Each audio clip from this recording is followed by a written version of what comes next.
Era cedo em Jerusalém quando Maria sentiu, sem entender porquê, que aquele dia não seria como os outros. As ruas se enchiam de murmúrios, passos apressados, soldados romanos marchando e um peso estranho no ar.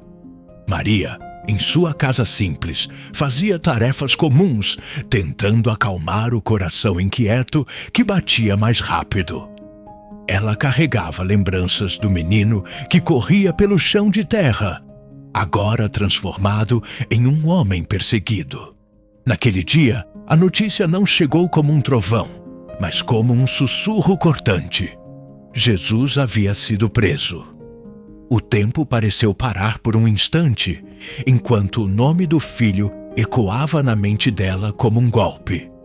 Ela já sabia que os poderosos o temiam, mas talvez ainda guardasse a esperança de que tudo fosse apenas um mal-entendido.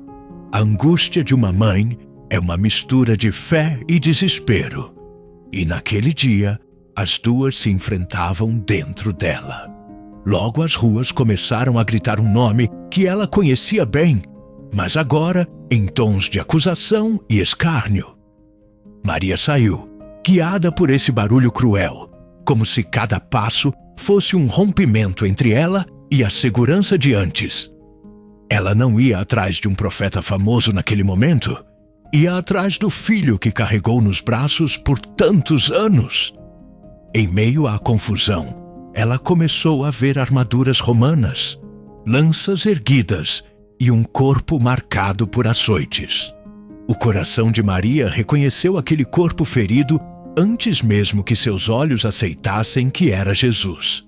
Ali, diante dela, não estava apenas o Filho do Altíssimo, mas o menino que ela amamentou e que agora mal se mantinha em pé. Cada ferida no corpo dele parecia atravessar o peito dela, como se a dor tivesse encontrado dois corpos para morar. Os gritos da multidão pedindo sua morte ecoavam como uma tempestade, mas o silêncio interno de Maria era ainda mais pesado. Ela não discutia com os acusadores, não suplicava aos soldados, apenas os seguia com os olhos marejados e uma fé quebrada, mas viva. Quando colocaram a cruz sobre os ombros de Jesus, o mundo de Maria pareceu encolher até caber naquele peso de madeira. Ela sabia o que uma cruz significava naquelas terras: humilhação pública, morte lenta, sofrimento sem consolo. Mesmo assim, os pés de Maria começaram a seguir o caminho do Calvário, como se um laço invisível a puxasse para perto do filho. Enquanto Jesus cambaleava sob o peso da cruz, ela lutava contra a vontade de correr até ele e arrancá-lo daquela cena. Mas o amor de mãe, tão poderoso, parecia pequeno diante das lanças, das ordens e dos olhares frios dos soldados. Quando Jesus caiu pela primeira vez, o som do corpo dele tocando o chão se transformou em um rasgo no peito de Maria. Ela deu um passo à frente, quase rompendo a barreira de soldados, instinto de mãe que esquece o próprio medo. Os olhos de Jesus encontraram os dela por um instante, e nesse silêncio, os dois disseram tudo o que as palavras não alcançariam. Para Maria, aquele olhar era o mesmo do menino que correu para seus braços depois do primeiro tombo na infância. Mas agora, não havia colo que resolvesse, nem abraço que tirasse a dor, nem beijo que curasse aquelas feridas. A cada passo, o Calvário se aproximava, e a cruz, antes apenas um símbolo distante, agora era o futuro imediato do filho dela. A dor de Maria não era teológica, era humana. A angústia de assistir quem se ama caminhar conscientemente para a própria morte.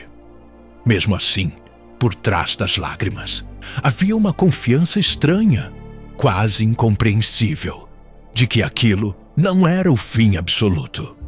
Quando chegaram ao topo do Calvário, o vento parecia mais frio, como se a própria criação, soubesse o que estava prestes a acontecer. Maria observava os soldados preparando os pregos, a madeira, as cordas, como se cada detalhe fosse uma sentença escrita diante dos seus olhos. Ela não se jogou contra eles, não fez escândalo, porque sabia que aquela história tinha um propósito que ultrapassava seu entendimento. Mas saber não é o mesmo que não doer. E o coração de Maria sangrava por dentro como se também estivesse sendo pregado. Quando deitaram Jesus sobre a cruz, o mundo pareceu segurar o fôlego por um instante que durou uma eternidade. O primeiro golpe de martelo ecoou no ar e Maria tremeu como se o som tivesse atravessado o próprio corpo. Cada martelada seguinte era um lembrete brutal de que aquele menino, que ela segurou tantas vezes agora, estava sendo fixado à morte. O som do metal na madeira misturou-se ao choro contido dela, criando uma trilha que jamais sairia de sua memória. Quando finalmente ergueram a cruz, a dor de Maria atingiu um novo nível. Agora ela precisava olhar para cima para ver o filho sofrer. A cruz recortava o céu, e abaixo, uma mãe pequena diante daquela cena imensa, sentindo-se esmagada pela grandeza do sofrimento. Ela não via apenas um condenado. Via o filho que segurou pela mão para dar os primeiros passos, agora preso por mãos e pés a um madeiro. Os insultos lançados pela multidão cortavam o ar, mas para Maria soavam distantes, como se ela estivesse dentro de um outro tempo. Ela se aproximou o máximo que podia da cruz, como se quisesse encurtar qualquer distância entre o coração dela e o coração dele. Ali, aos pés da cruz, Maria vivia a dor de todas as mães que já perderam um filho, concentrada em um único momento. A tradição diz que Jesus olhou para ela e para o discípulo amado, confiando sua própria mãe a outro coração humano. Mesmo em agonia, ele se preocupou com a dor dela, e esse gesto transformou o sofrimento de Maria em um tipo de missão. Aos pés da cruz, Maria não era apenas uma mãe enlutada. Era uma testemunha silenciosa de um amor que insistia em se doar até o fim. O céu começou a escurecer em plena tarde, como se o próprio universo estivesse de luto com ela. Cada gemido de Jesus atravessava o ar e encontrava a alma de Maria, que não podia subir até ele nem descer sua dor. A dor dela não tinha onde se apoiar. Não havia promessa de alívio imediato, só a firme decisão de permanecer ali, mesmo sem respostas. Muitos teriam fugido, muitos tinham medo, mas o amor dela era mais forte do que o pavor do que via acontecer. Ela não podia salvar o corpo do filho, mas podia oferecer algo que ninguém mais podia: sua presença até o último instante. Em meio à escuridão crescente, cada segundo parecia prolongar um sofrimento que já passava de qualquer medida suportável. E então, houve um momento em que o grito de Jesus rompeu o céu e o coração de Maria ao mesmo tempo. Ao ver o corpo dele inclinar-se, a vida se esvaindo, Maria sentiu como se o próprio eixo do mundo tivesse sido arrancado. Não houve trombetas, não houve discursos grandiosos, só o silêncio imenso de uma mãe diante do filho morto. Dentro de Maria, uma pergunta ressoava sem forma: como continuar respirando em um mundo onde o próprio filho não respira mais? A dor dela não era barulhenta, era um terremoto interior que não derrubava paredes, mas derrubava todas as certezas anteriores. Mesmo assim, ela permaneceu ali, aos pés da cruz, como se aquele lugar de dor também fosse um lugar de fidelidade. Para muitos, a cruz era um sinal de fracasso. Para Maria, era um lugar onde o amor do filho tinha se deixado esvaziar por completo.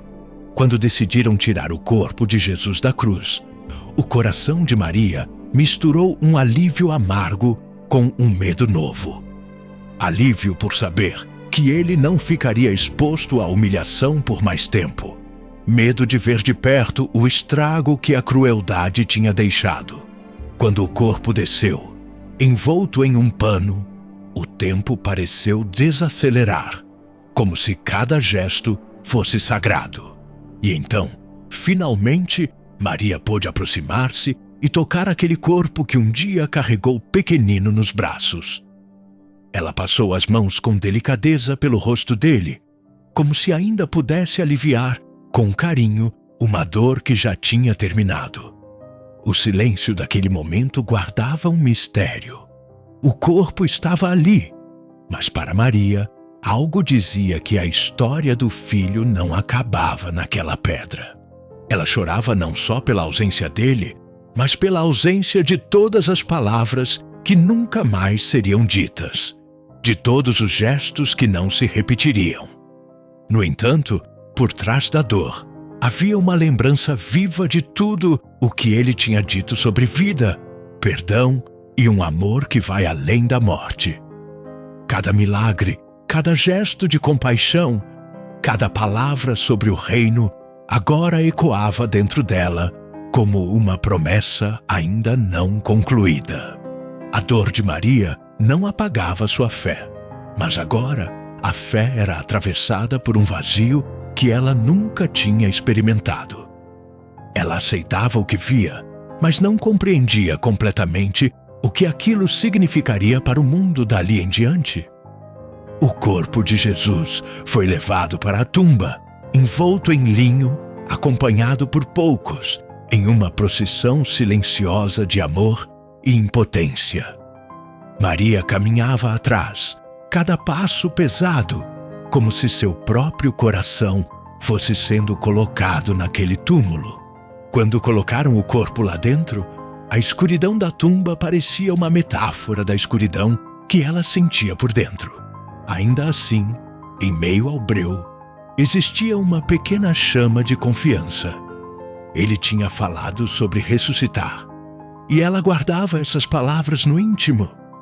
Para qualquer outra mãe, a morte seria o ponto final. Para Maria, a dor era imensa, mas o ponto final ainda parecia provisório. Ao sair dali, deixando o corpo do filho para trás, Maria sentiu o mundo inteiro diferente, como se tudo tivesse sido rearranjado em silêncio. A casa nunca mais seria a mesma. As ruas nunca mais seriam neutras. O templo nunca mais seria apenas um prédio. Tudo agora era atravessado pela memória daquele dia em que ela viu o inocente ser tratado como culpado e o culpado ser solto em seu lugar. A dor de Maria é a dor de quem ama, a ponto de permanecer de pé, mesmo quando tudo ao redor desaba. É a dor de quem não nega o sofrimento, mas também não abre mão da confiança em algo maior do que a dor. Nesse mistério, Maria nos mostra que fé verdadeira não é ausência de lágrimas, e sim coragem de continuar amando através delas. Dias depois, quando a notícia da tumba vazia ecoou, a dor não desapareceu de repente, mas foi atravessada por uma esperança radical. Para Maria, o luto ganhou outro nome. Não apagou a memória da cruz, mas colocou uma luz surpreendente por trás do sofrimento. Ela jamais esqueceria a dor vivida aos pés da cruz. Mas agora essa dor se tornava parte de uma história que mudaria para sempre a humanidade. A mãe que viu o filho morrer na cruz é a mesma que, na fé cristã, é lembrada como aquela que acreditou quando tudo parecia terminado. E a dor dela, tão humana e tão profunda, continua atravessando séculos, tocando corações que veem na cruz não só tragédia, mas amor levado ao extremo. Ao contemplar a dor de Maria, somos convidados a olhar para nossas próprias cruzes e descobrir que mesmo no auge da dor, o amor pode insistir em permanecer. A cada lembrança da infância de Jesus, o contraste com a imagem da cruz fazia a dor de Maria se renovar, como se o tempo todo voltasse ao Calvário. Ela se lembrava do dia em que o anjo anunciara o nascimento, e agora tentava conciliar aquela promessa com a realidade da cruz. Nos dias seguintes à crucificação, cada canto de Jerusalém parecia sussurrar o nome do filho que ela tinha perdido. Ao ver cruzes ao longe, mesmo que vazias, o coração de Maria revivia em segundos toda a cena do Calvário. Em suas orações silenciosas, ela não pedia para esquecer, mas para encontrar sentido em tamanha dor. O rosto de Jesus na cruz se misturava ao rosto dele criança, adormecido em seu colo, e essa sobreposição partia ainda mais o coração de Maria. Mesmo depois da ressurreição, a cruz não desapareceu da memória dela. Tornou-se um sinal misterioso de amor que passa pela dor. Ela passou a consolar outros corações feridos, compartilhando com eles a força que encontrou aos pés da cruz. A dor de Maria não foi apagada, mas transformada em uma espécie de fonte de compaixão por todos que sofrem. Ao lembrar da cruz, seus olhos ainda se enchiam de lágrimas, mas agora havia nelas um brilho diferente, como de quem sabe que a dor não teve a última palavra.